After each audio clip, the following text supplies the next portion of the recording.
Denny Hamlin is taking a shot at the sport's governing body.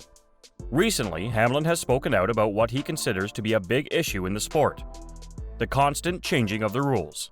Drivers, according to Hamlin, are left in the dark, never knowing where the line is or what is expected of them. It's a bold claim that's sure to get people talking. So buckle up and get ready for some true NASCAR drama. But before that, please subscribe to our channel and hit the like button for more whereabouts on NASCAR. Several drivers and teams, including Denny Hamlin's own, have recently received fines, and Hamlin is furious that NASCAR seems to be making up the regulations as they go.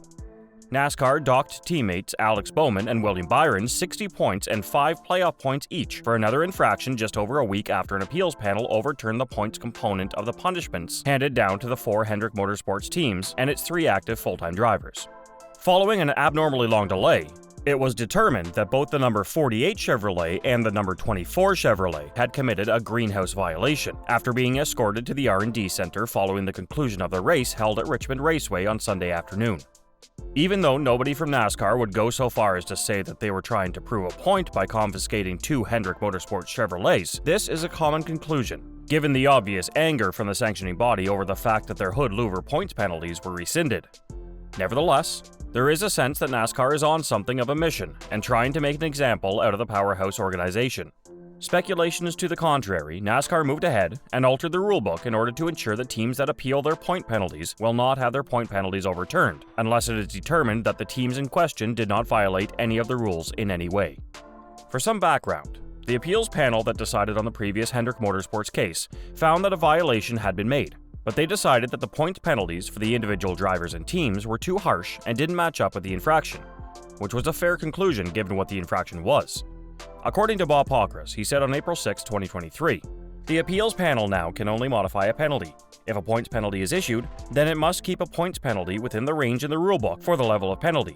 Here is the wording: they can't just take points away if they determine a penalty has occurred."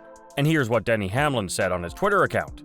Denny Hamlin, who saw his 25-point penalty and $50,000 fine for admitting to intentionally walling Ross Chastain at Phoenix Raceway upheld upon appeal, did not take too kindly to the changes, calling out NASCAR for making up the rules as they go. You can't do this in the middle of an appeal. Although it may look as if NASCAR is making up the rules as they go, and let's be honest, in a lot of ways that is exactly what they're doing, these rule changes will only be used for any future penalties that are ultimately challenged. For instance, these rules were not utilized when the decision was made to uphold Hamlin's penalty, and they would not be applied if Hendrick Motorsports decided to appeal their most recent fines because the penalties had already been issued before NASCAR adjusted the playing field. Therefore, the answer to your question is that, strictly speaking, there is still a possibility that the most recent point penalties that were handed down to Bowman and Byron will be totally overturned if Hendrick Motorsports files an appeal and a panel decides to make another change. It's also important to point out that Colleague Racing recently appealed a penalty, which was also associated with hood louvers, but they were only successful in having a portion of the penalty overturned. For example, Justin Haley received 25 of his original 100 points back, but NASCAR went ahead and made this change after the team said they would take the results of their case to the final appeals officer. This means that the change was made during the appeals process. According to Bob Pockris, these changes, where the appeals panel, if it finds a penalty occurred, cannot wipe out a portion of the penalty, did not apply to the appeals heard this week. And it would not apply to the Hendrick penalty issued today since the penalty was issued before the rulebook was updated. The fact that NASCAR has effectively gone and given themselves more power will not sit well with most people, especially in light of the fact that they have been continuously manipulating the point standings for the better part of the last several weeks, having now issued 8 point penalties in the last month alone. They've effectively removed a key element of checks and balances for teams that believe they may have been treated unfairly, and there is little reason to believe that they did this for any reason other than frustration over the fact that their previous point penalties to Hendrick Motorsports were not upheld, even though the entire penalty was not completely rescinded. The fact that they chose 2 Chevrolets owned by Hendrick Motorsports to take to the R&D Center just a few days later, and the fact that they discovered a violation that very few people had ever heard of after an uncharacteristically long wait, simply adds more fuel to the fire of that narrative. What are your thoughts on these changes made by NASCAR in the rulebook? Tell us in the comments below.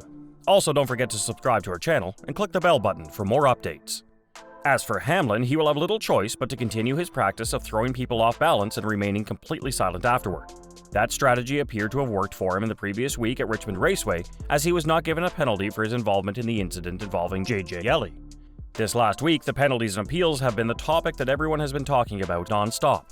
After that, he made it far worse for himself by brazenly confessing it on his podcast. Hamlin noted this in the most recent episode of his podcast titled Actions Detrimental.